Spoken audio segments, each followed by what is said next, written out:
Parêd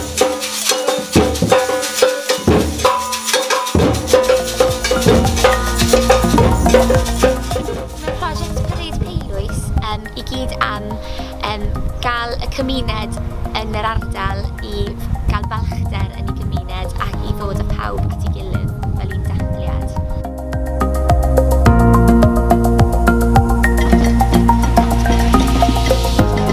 Fun, colourful, amazing. Pob plentyn yn yr ysgol wedi bod yn creu lantern gyda ni sydd yn cynrychioli rhyw fath o shelter neu tipi neu pabell rolau nhw deimlo'n gyfforddus ac yn saff. Fel chi'n clywed, mae blwyddyn 6 wrthi yn paratoi ar gyfer drymio yn y parêd hefyd, so ni rili gyffroes. Bod ni'n mynd ar gwneud y parêd yn mis Mehefin a ddim yng nghanol y twllwch, nathon ni benderfynu creu lanterni fysa yn dathlu gole'r haul ac yn dathlu yr elfennau yma yn Hen Golwyn.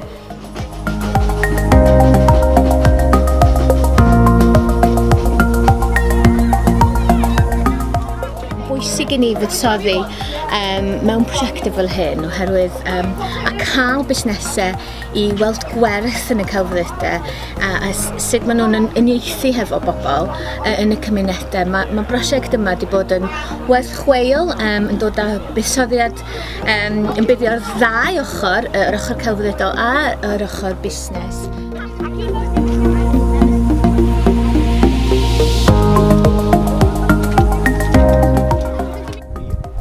The importance of community spirit, and we understand and value the communities that we live and work in.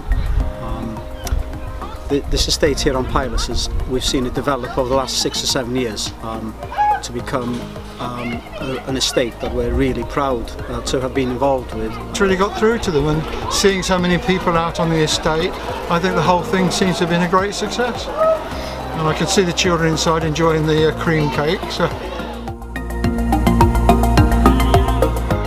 Da ni yn fwy na'r tai, da ni'n darparu denantiaid, da ni eisiau creu cymuned o fewn hynny. A mae Peulwys, lle da ni yma heddiw, yn elfen bwysig o siwrna mae cartrefi Conwy wedi bod ar ers 2008. Dwi'n fwy o falch o heddiw, ydy yn amlwg yr rhieni sydd wedi dod allan ar y daith yma efo'r plant. A mae hynna wyrach yn rhywbeth pwysig bod prosiectau fel hyn yn wneud I sicrhau a fod yr ysgol yn rhan o'r gymuned, a fod y gymuned yn rhan o'r ysgol.